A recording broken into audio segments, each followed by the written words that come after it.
The old lighthouse stood on the edge of Blackwood Point, like a forgotten tombstone. It was tall and thin, made of gray stones that looked slick and wet. The paint on its lamp room was peeling away in long white strips, like sunburnt skin. No light had shone from its eye for 50 years, but sometimes people said they saw a flicker, a tiny spark in the dead of night. The wind always howled around it, a lonely, wailing sound that seemed to come from the lighthouse itself. It was the kind of place you warned your little brother or sister to stay away from. A place that held its breath and waited. Tonight, a storm was rolling in from the sea, turning the sky a bruised shade of purple. Gray. Rain began to fall in thick, slanting sheets, drumming against the windows. Thunder rumbled in the distance, a low growl that shook the very ground. Waves crashed against the cliffs like giants throwing rocks. The lighthouse seemed to welcome the storm, standing silent and defiant against the wind and the rain. It looked even more menacing in the flashes of lightning. Most people in town locked their doors and pulled their curtains tight on nights like this. The path leading up to the lighthouse was treacherous and overgrown. Weeds grabbed at your ankles, thorny bushes snagged at your clothes, and loose stones threatened to send you tumbling down the steep embankment. It was a path nobody used anymore, not since the last lighthouse keeper had left all those years ago.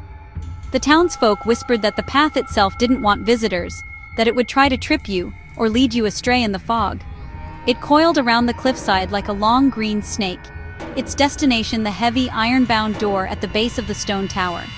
The door hadn't been opened in decades, its lock rusted shut. The air around the lighthouse felt different, colder than it should be. It carried the smell of salt and damp earth, but something else too, a faint, sweet smell, like old dried flowers.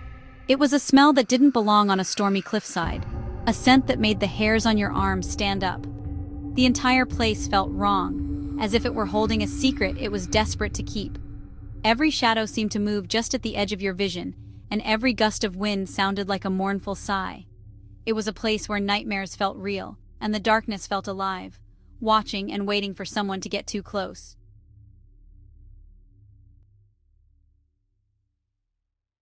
Every old town has its ghost stories, and Blackwood Point was no different.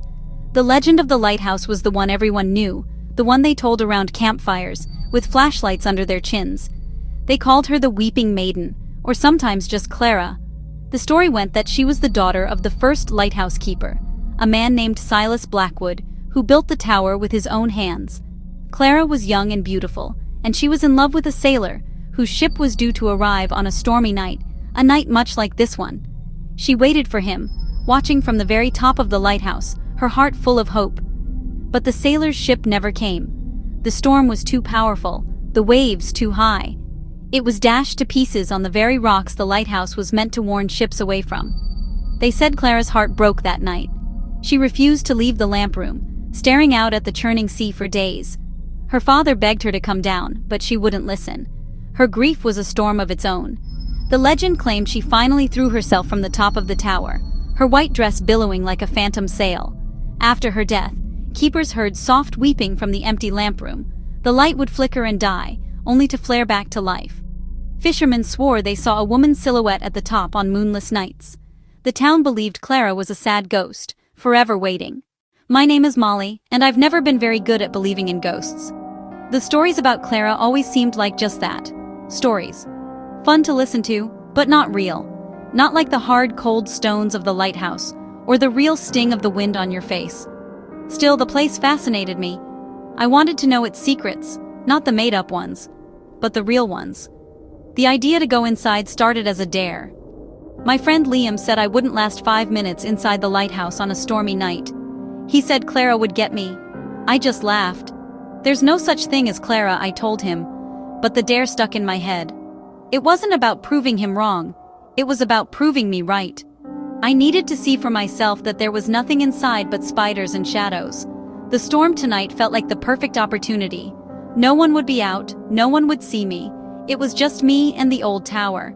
So, with a heavy flashlight in my hand and a crowbar I'd borrowed from my dad's shed tucked into my backpack, I made my way up the slippery path.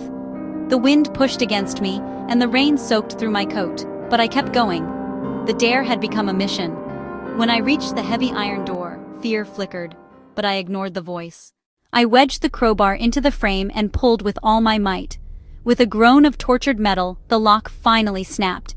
The sound was shockingly loud, louder than the thunder. The door creaked open just enough for me to squeeze through, releasing a puff of stale, musty air that smelled like dirt and decay. I stepped inside, pulling the heavy door closed behind me. The sound of the storm was instantly muffled, replaced by a deep, echoing silence. I switched on my flashlight, its beam cutting a bright circle in the total darkness. The adventure, and the truth, was just beginning. I took a deep breath and took my first step into the forgotten lighthouse. The inside of the lighthouse was even spookier than I had imagined. Cobwebs hung like ghostly curtains, dust swirled like tiny insects. A spiral staircase creaked up into darkness. The air was cold and damp, every sound echoed strangely against the curved stone walls. Water dripped somewhere high above like a slow, steady footstep. My heart beat faster as I started up the stairs. Halfway up, my light blinked once, twice, and went out, plunging me into absolute blackness. I froze, hand on cold iron. Just old batteries, I told myself. I shook it hard, the beam sputtered back, weaker. That's when I heard it. A whisper. Faint, like dry leaves, shaped like a name. I stood still, listening. Only wind. Yet it felt close, like breath on my neck.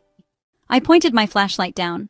A section of the floor wasn't stone, wooden planks, newer than the rest. I went back down, knelt, and ran my hand over them. One shifted under my fingers. I pried it up. A dark square hole breathed out cold, earthy air. Inside was a small wooden box, dirt slick and heavy in my trembling hands. An ornate S was carved on the lid. I worked the rusty latch open. No treasure, only old letters tied with a faded blue ribbon and a small leather-bound journal. The spidery writing belonged to Silas Blackwood. As I read, the true story unfolded. Nothing like the legend. Clara hadn't jumped. She died of a sudden fever. Silas, broken, buried her beneath the floor to keep her close. The weeping was wind through a hidden vent to the chamber. He made the jumping tale to hide his guilt. The secret wasn't a ghost, it was a father's desperate, heartbreaking secret. The legend of the weeping maiden was just a story after all. But the truth was somehow much, much sadder. The lighthouse wasn't haunted by a ghost, but by the memory of a father's love and loss.